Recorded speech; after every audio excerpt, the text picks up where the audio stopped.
gente, tudo bem com vocês? Hoje eu vim comentar sobre Um Acordo de Presas. Eu vou deixar a capa aqui do lado. E primeiro, como eu sempre faço, fazer uma review da edição. Eu com o meu celular aqui do lado, todo lenhado. Mas na capa a gente tem o chalé da Amber, com um fundo rosa. E a gente tem os dois personagens principais, que no caso são a Amber, ela de vestido rosa meio avermelhado. E o Arin, que é o vampiro, que é o... como é que eu posso dizer? O par romântico dela nesse livro. E ali embaixo a gente tem o Gus, que é o familiar da Amber, que é um guaxinim. Um Acordo de Presas, ele é escrito pela Sarah Blue, publicado pela editora DL Books aqui no Brasil. Eu vou deixar o link de compras na descrição, como eu sempre faço, que é para comprar em e-book. E ele é o segundo livro da série Bruxas do Celestial. O primeiro livro eu já fiz resenha, tá aqui, eu vou deixar linkado aqui em cima. Mas é muito bom, eu gostei bastante do primeiro. E, bom, agora eu vou falar a sinopse do livro, que no caso foi uma confusão boba, uma série de decisões ruins me unindo a um dos vampiros mais poderosos de Louisiana. Quando concordei em sair com o metamorfo lobo, não achei que a noite fosse terminar comigo coberta de sangue de vampiro e acusada de assassinato. Minhas opções eram simples: fazer um acordo para ser a bruxa particular de Arin Auclair ou encarar o conselho de vampiros. O Arin pode ser manipulador, ardiloso e rude, mas me promete proteção. Vampiros e bruxas não se misturam, é impossível que isso acabe bem. Perigo espreita em cada esquina, de caçadores de vampiros mortais até segredos duvidosos. Entretanto, surpreendentemente, ele mantém a promessa, garantindo minha segurança e, no meio de todas as ameaças, me mostrando quem é de verdade. Não deveria estar me apaixonando pelo vampiro atraente. Ele é imortal e eu nunca abandonarei meu coven. Então por que quero que ele afunde os dentes em mim e nunca mais me solte? Bom, eu gostei bastante desse volume, ele é o segundo volume. A gente vai ter as personagens, né? O primeiro foi a Violet, nesse segundo é a Amber, no terceiro é a Iris. Mais especificamente da Amber, ela aparece no primeiro livro, mas não com tanta presença assim, porque ela é um pouco mais quieta no primeiro livro. Mas nesse segundo a gente vê que ela é um pouco diferente de todo mundo. Ela disse que ela sempre sentiu uma certa atração por vampiros, sendo que meio que vampiros são tabu. Bruxa não gosta de tabu, bruxa não gosta de ninguém, né? Primeiro era com lobo, agora a gente é com bruxa.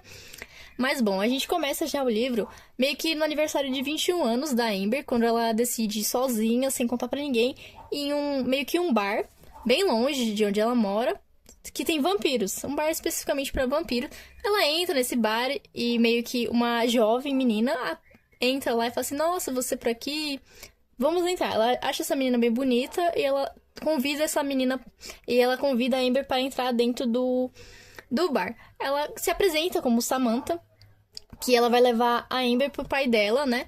É meio que uma relação meio pai e filha, mas ele não gosta que ela chame ele de pai. Mas então a Amber é levada até o Arin. O Arin meio que olha pra ela e fica surpreendentemente fascinado com ela. Fala que vai deixar ela ir se ela tá ali por causa da Esther, né? Que é a bruxa auto-sacerdotisa na época, né? A avó da Violet. Se ela tava ali pra arrumar briga nem nada. E ela fala que ela tá ali por tá ali. Ela veio se divertir, mas não falou nada pra ninguém. Com isso ele fica, oxe, meio estranho, meio estranha essa parada. Mas ele fala que ele vai deixar ela ir se... Ele deixa ela provar um pouco do sangue dela. Que sangue mágico, né? Sangue de bruxa, então beleza. Com isso ele fura o dedo dela e experimenta. Só que aí acontece magicamente e fica: meu Deus, você não vai lembrar dessa noite, mas... eu vou deixar meio que uma hora eu vou aparecer. Só que você não vai lembrar disso. E com isso a gente troca pros dias atuais, que é quando a gente já tem os acontecimentos do primeiro livro, né? Que a Esther lá, auto-sacerdotisa, meio tirana, foi tirada do poder e tudo mais. E a Amber se sente um pouco vazia quanto a isso, de que ela queria alguém pra se relacionar e tudo mais. Aí a Violet: não, mano, eu te apresento um cara da hora lá na Alcateia, se preocupa não. Aí beleza. A Amber vai sair com esse lobo, ela acha ele da hora, assim, mas não sente aquela conexão e tudo mais. Com isso ela vai tomar um ar lá fora. Dito isso, na hora que ela vai tomar um ar lá fora, na parte de trás do bar, um vampiro meio que aparece atrás dela, só que leva uma estaca no peito e morre ali atrás. Ela fica em choque, ela fala assim: gente, o que é isso? Com sangue e tudo mais. Ela volta pra dentro e se despede desse lobo que ela saiu e tudo mais, e volta pra casa.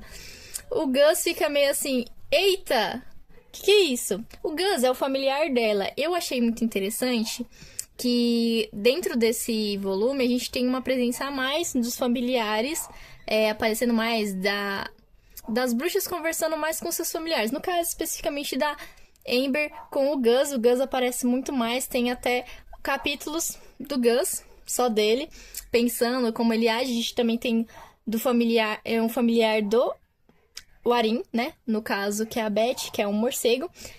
Dito isso, voltando,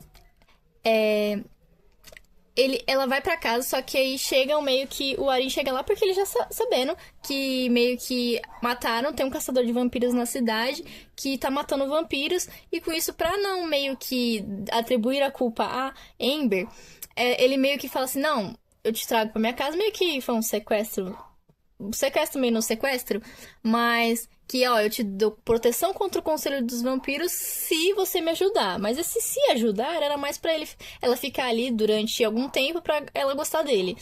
Exatamente assim, tipo, eu te troco proteção onde não tem, já que o grande vampiro que tinha ali, o Oz, ele morreu, que era o criador, ele é meio que do Warin, né?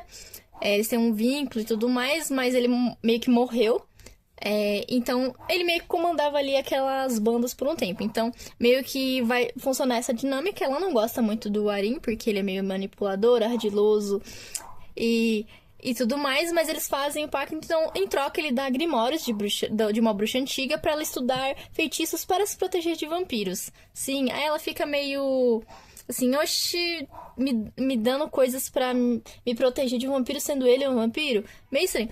Dito isso, a gente vai acompanhar essa evolução do relacionamento deles, ela se estranhar com ele e ele todo, assim, apaixonado por ela, né? A síndrome de Estocolmo, ele... Meu Deus, se eu manter ela presa aqui, possivelmente ela vai me amar. Literalmente um Bela e a Fera, talvez. Mas eu achei engraçado. E o Gus...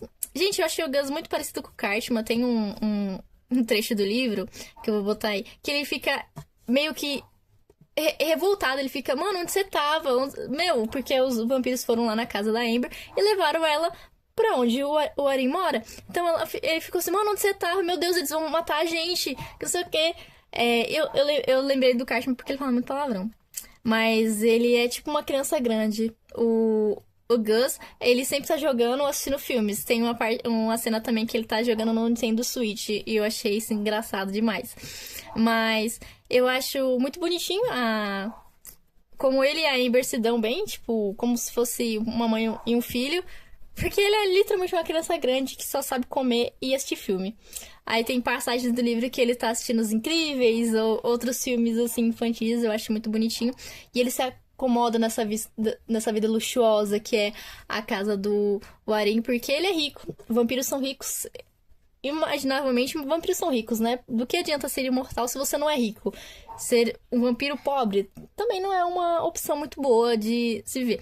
Mas dito isso, a gente também vai ver que as amigas A gente não vai ter tanto a Violet presente nesse livro, mas um pouco da Iris. Mais da Iris, talvez. Mas a Iris teve um papel mais presente no primeiro. Mas também a Iris tá tendo um segredo nesse livro. Está sendo bem... É bem, assim, instigante. Você quer saber o que tá acontecendo, mas você já tem até uma noção do que é pela capa do terceiro livro.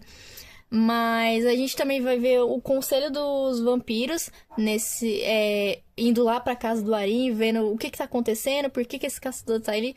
Bem, a Amber meio que foi sequestrada pra ir pra casa do Warin, depois que ele também quase morreu por uma estaca do caçador. Ele também quase matou o caçador. O caçador meio que também queria matar ela. Sim, também queria matar ela. É sempre cheio de coisa. Eu achei esse livro muito bem escrito, igual eu achei o primeiro. O jeito que a leitura flui, eu li em 3 dias esse livro, ele tem 318 páginas. É muito bom porque como é que eu posso dizer? Os capítulos, eles são alternados, então a gente tem uma visão, às vezes, da Amber, ou outras vezes do Warin, então os capítulos são alternados, e a gente vê uma presença, como eu disse antes, dos familiares em maior escala. Então a gente vê um capítulo da Beth, que é a familiar do Warin, outra do Gus, que é o familiar da Amber, e eu achei isso muito legal. Então, essa dinâmica desse livro foi mais... Eu te odeio, eu te amo e eu te odeio. Então, tipo, um já tá apaixonado e o outro ainda não tá. Mas, então, a gente vai desenvolver isso ao longo desse livro. E eu achei que teve muitos plots esse livro. Tipo, cada capítulo que vinha uma coisa diferente, uma surpresa diferente. E eu achei isso muito legal. Eu gostei bastante. Igual o Sebastian, que é o chefe do Conselho dos Vampiros, com a filha, que é a Samantha, do Arin. Eu achei engraçado uma parte que eu acho que eu vou colocar essa figurinha que expressa bem o que o Arin tava sentindo olhando a cena que ele vinha a Samantha com o Sebastian. Ele falou assim, que diacho que tá acontecendo? Eu não estou entendendo. Mas eu achei muito legal. O livro meio que termina como o prelúdio do primeiro livro, né? Que é no casamento da Violet. Então eu acredito que os terceiro livro, que será da Iris, vai terminar na mesma forma no epílogo. Mas eu achei legal esse desenvolvimento de uma bruxa com vampiros e meio que ela pensando até o final se ela se tornaria ou não uma vampira. Não vou dar spoilers, porque é muito bom o que acontece no final e eu dei boas risadas. Mas vampiros e bruxas não se misturam pra lá, tipo, então meio que o Coven tem certo preconceito. Todos os seres ali têm preconceitos com vampiros. Mas eu achei muito legal esse livro, eu recomendo bastante. Foi uma leitura fluida, rápida e muito legal, divertida de ler. Eles meio que se batendo.